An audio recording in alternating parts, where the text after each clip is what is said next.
Hey everybody, welcome back to the channel. If this is your first time here, my name is Rob. This is BigRobsVan, and on this episode, if you want to call them episodes, I'm going to show you what I did a couple of days ago on the 4th of July. There's a town near me that does some pretty crazy things when it comes to fireworks, and so I decided to go stealth camp right in the middle of that madness in my van. So before we do that, I'm going to show you a couple of repairs that I did recently on the van before I went out on this trip, and then I'll show you where I spent the 4th of July. So thanks for coming back to the channel. If you like these videos, be sure to click like, subscribe, you know, all the normal nonsense. Let's get on with the fun video.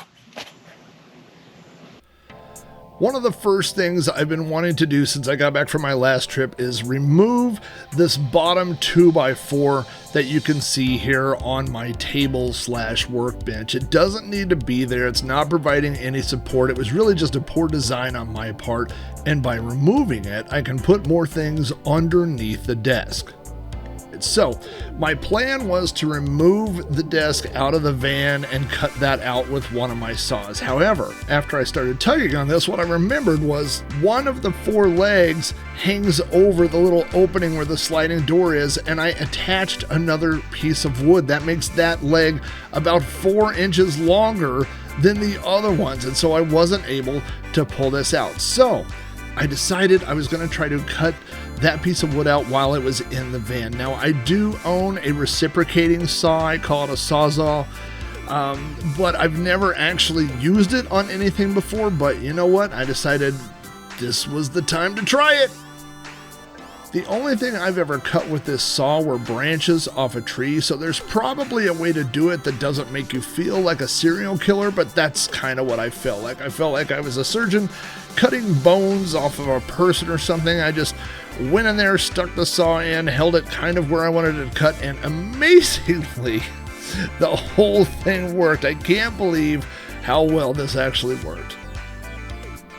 With both sides of the 2x4 cut, the piece fell right out, and then I used my Ryobi orbital sander to just go over the side so there wouldn't be any rough spots or splinters when I reached my hand in there.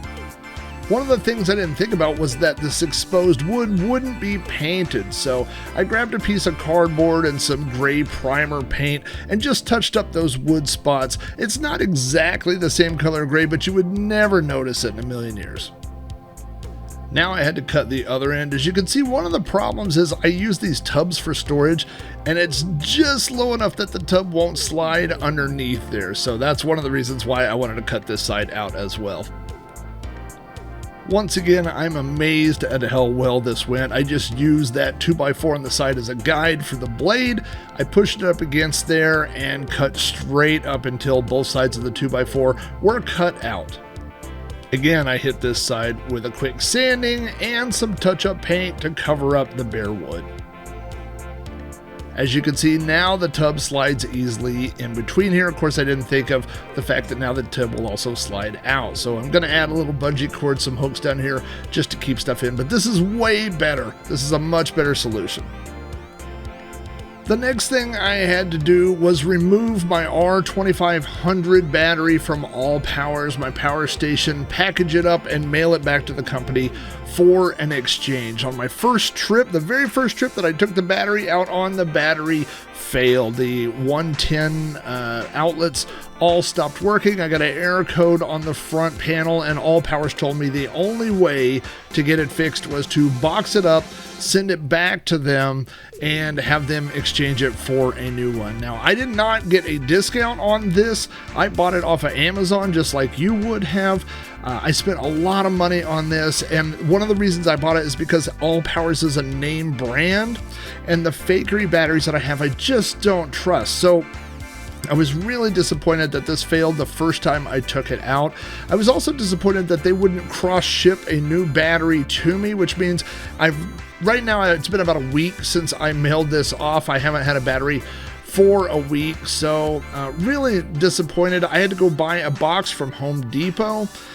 I had to reinforce the box. I had to cut more cardboard to put down in the bottom. I had to provide my own bubble wrap, all my own packing. They did send me a label, a FedEx label, but I really wish they had sent me the replacement one so I could have used the box to mail the old one back, but they absolutely would not do that. So again, I mailed this back last week. They've had it for now 5 days. I've emailed them a couple times trying to find out when they're going to send the replacement out. I'm sure everything will turn out okay, but I'm just really disappointed in the way that this turned out. It's always a bummer when you buy something, especially when you spend a lot of your own money on a name brand item only to have it fail the first time you use it. So anyway, I took this out, I got it all packaged up, mailed off, and I got my old fakery batteries put back in. Hopefully I won't have to use those for too long. Happy 4th of July and happy Independence Day. Now, to all my friends across the pond, I just have to tell you that the 4th of July in America is one of those holidays that has kind of changed the way people think about it and celebrate. I would bet you that almost nobody thinks about England on the 4th of July. Nobody here is thinking like, well, thank goodness we got our independence from those guys.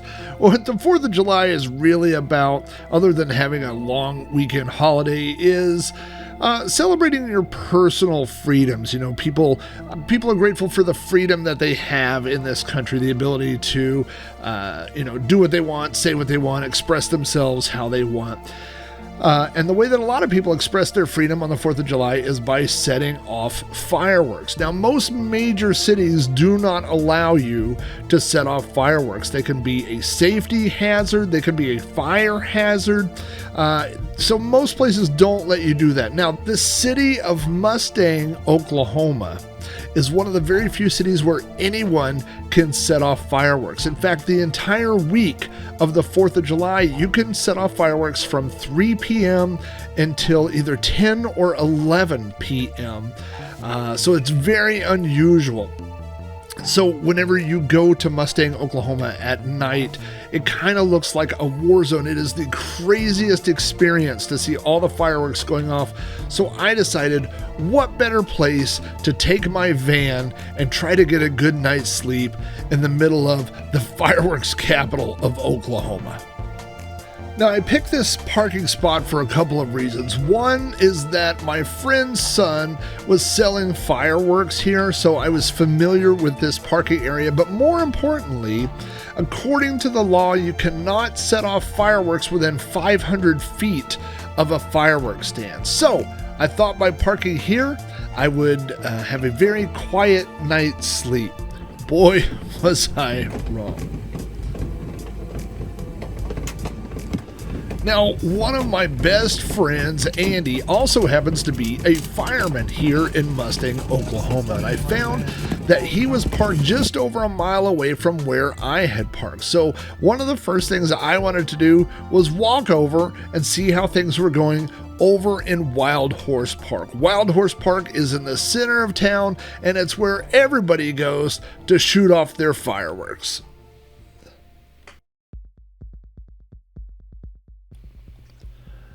Now, the funny thing about Google Maps, especially when you're walking, is things that look really close by can sometimes be really far away. And so it looked like my friend was parked pretty close by, but it turned out this was like a 30-minute walk to get over there. I'm not going to run the whole video, obviously, and I don't want to run all the audio, but I do want you to just listen to a little clip. That little popping and crackling is not wind or anything or interference, in the microphone on my phone or on my glasses. That's fireworks. It literally never stops. Also, I want you to pay attention to what the sky looks like. It had just rained, but this is like 6:30, 7 o'clock in the evening. It's not dark yet. The fireworks haven't really begun. Over in one of the fire trucks over here across the street in the park. So we're walking over to the park. Go see what the fire department and safety they have set up. Hopefully no one burns down the field over Of course, the closer you get to the park, the crazier things get. One of the things that I encountered multiple times was stepping right into the path of where people were igniting fireworks. I tried working my way around the edge of the park, but as you will quickly see, there really is no safe zone when it comes to the 4th of July in Mustang.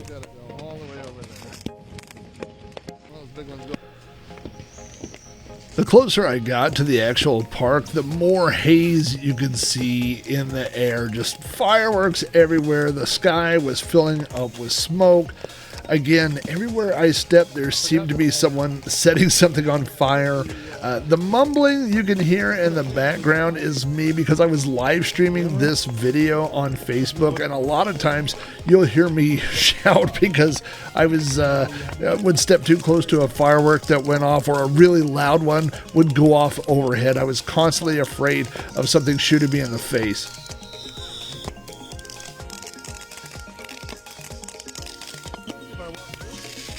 As I made my way through the field of landmines, one thing I was not expecting was a compliment on my floppy disk shirt from a young kid. That's a cool kid. Okay. Thanks. Oh my God. After walking for more than half an hour, I finally found where the firemen were parked. It was so good to see my friend and hang out for a few minutes, even though I know it was a very busy day for them and we weren't able to chat for very long. You see? Hey, Rob, you made it. You know, on the map, this looks really close to that other park. Hey, you're on the internet. Say hi to everybody. Oh, you got your... Yeah, we're streaming and everything, so. All right. Yeah, see you So go. you're on the internet right now. Awesome. Yeah. You know what else is? Make me famous. Oh, yeah. Hey, man, I'm Rob. You know who cleans it up? So everybody that sells fireworks in town, Yeah. they sign a thing that says if you're going to sell fireworks, you have to clean up a portion of the park. Really? Uh-huh. And so, like the band sells fireworks, and so they have a section of the park that they have to clean up tomorrow morning. I feel like I cleaned up 2% of what stuck to me on the way over here. Yeah, Like stuff this- landed on the truck. You can see the Oh, hood. Yeah. Oh, nice. As you can probably imagine, the fire department's very busy on the 4th of July, so I didn't want to overstay my welcome. So it was time for me to head back to the van, although it is nice to see that in between emergencies, even firemen have a little sense of humor.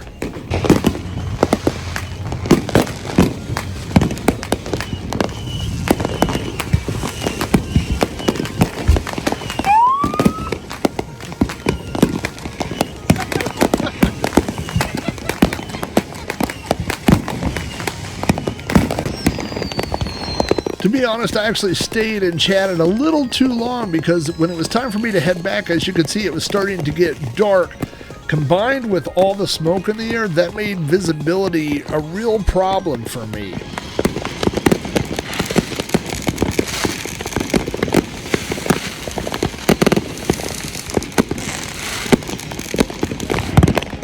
By the time the sun started to go down, I really wished I was back in my van. Also, one thing I hadn't taken into consideration was that I was going to have to cross this street in heavy traffic with low visibility. I really didn't think that part out very well.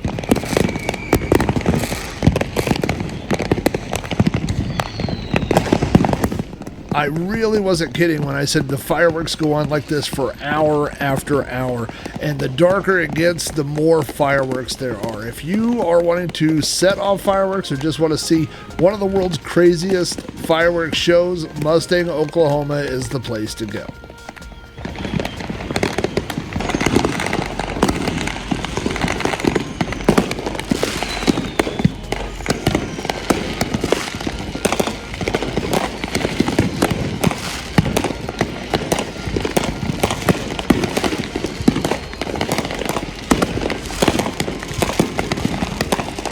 I don't fully expect a relaxing or refreshing night, but we'll see what happens.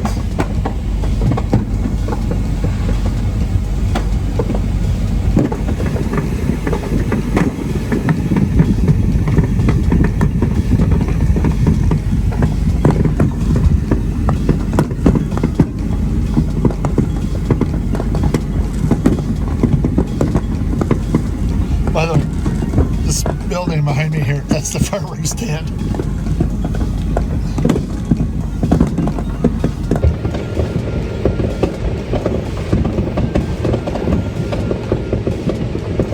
Not entirely sure this was the best idea. So I wanted to include this shot just to show how much electricity I'm using here. So as you can see, I've got 18 watts going out. I've got a power strip plugged in, and those 18 watts are running a television.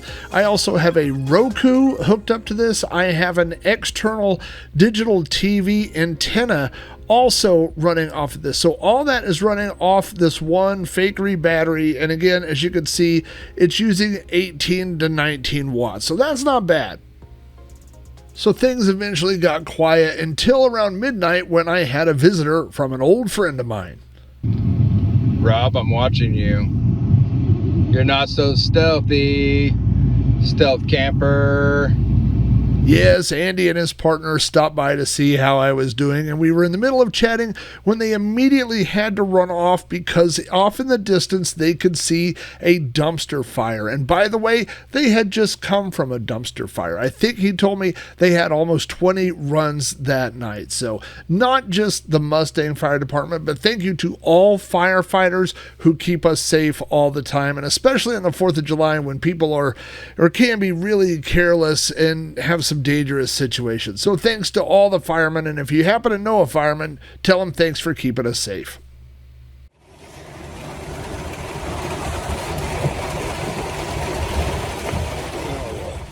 I fell asleep a little after midnight to the sound of a few fireworks popping off in the distance and woke up at 6 a.m. to the sound of rain hitting the top of my van.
I really don't like how long it takes me to go from parking mode to drive mode. I have to put a lot of things away, but after just a few minutes, I was ready to hop in the front of the van and get out of there. Again, I discovered that I was the only car left in the entire park, and that was leaving me feeling really exposed. Although, to be perfectly honest, I'm sure on the 4th of July, the police department and fire department both have better things to worry about than a random van sitting in a park. By the way, if you left this for other people to pick up, you're a butthole.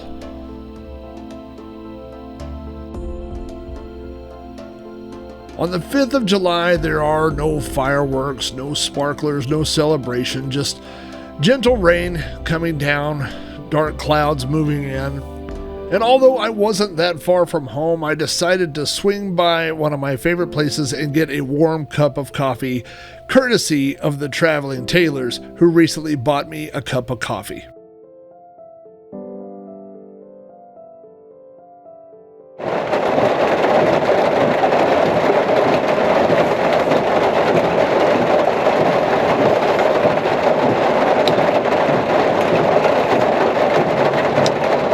You know, I spent a little time last night thinking about what freedom means to me. And, you know, freedom is not just the ability to do what you want. It's the ability, or it's the freedom is to have the choice to do what you want.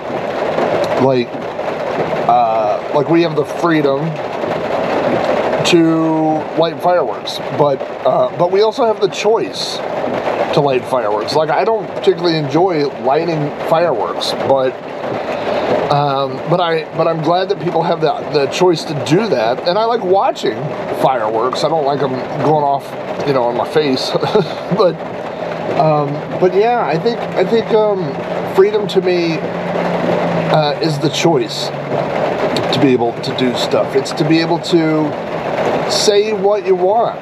It's to be able to express yourself how you want. It's to be able to do what you want. You can have a house, a nice, comfortable house, and you still have the choice to pile into a van to drive into probably the noisiest place on the noisiest night of the year and camp in the middle of that because you want to. It's all about choice. It's about the ability to wear what you want, to go where you want, to shop where you want. Recently my wife and I, we shop at Sam's Club because we buy bulk stuff and it's cheap, and we were there buying some stuff, and I saw for the first time that they have a floor cleaning robot. There used to be a guy who drove a thing that looked like a Zamboni that cleaned the floors, but now there's just a robot that does it. And the robot would not leave me alone. We were in the frozen food, like over by the desserts, and there's not that many aisles, and every time I was on an aisle, it would come right up to me, and it's got some sort of sensor so it doesn't run you over, but it sits there and beeps at you, and the way they got the lights on the front, it looks like a face just staring at you, and every time I would go around to another aisle, the robot would come around to another aisle, and it would just stare at me and then beep until I moved, and then finally I was like, I ain't moving. No, I'm not moving, this is my aisle. The robot cannot push me off this aisle. I'm tired of working around the robot. I'm staying here, I'm standing my ground, and the robot just stood there, and I stood there, and then I told my wife, I'm fixing to get in a fight with a robot. I'm gonna punch this robot. My wife's like, I wouldn't punch a robot, but I guess that's what freedom is the ability to be able to get in fights with robots.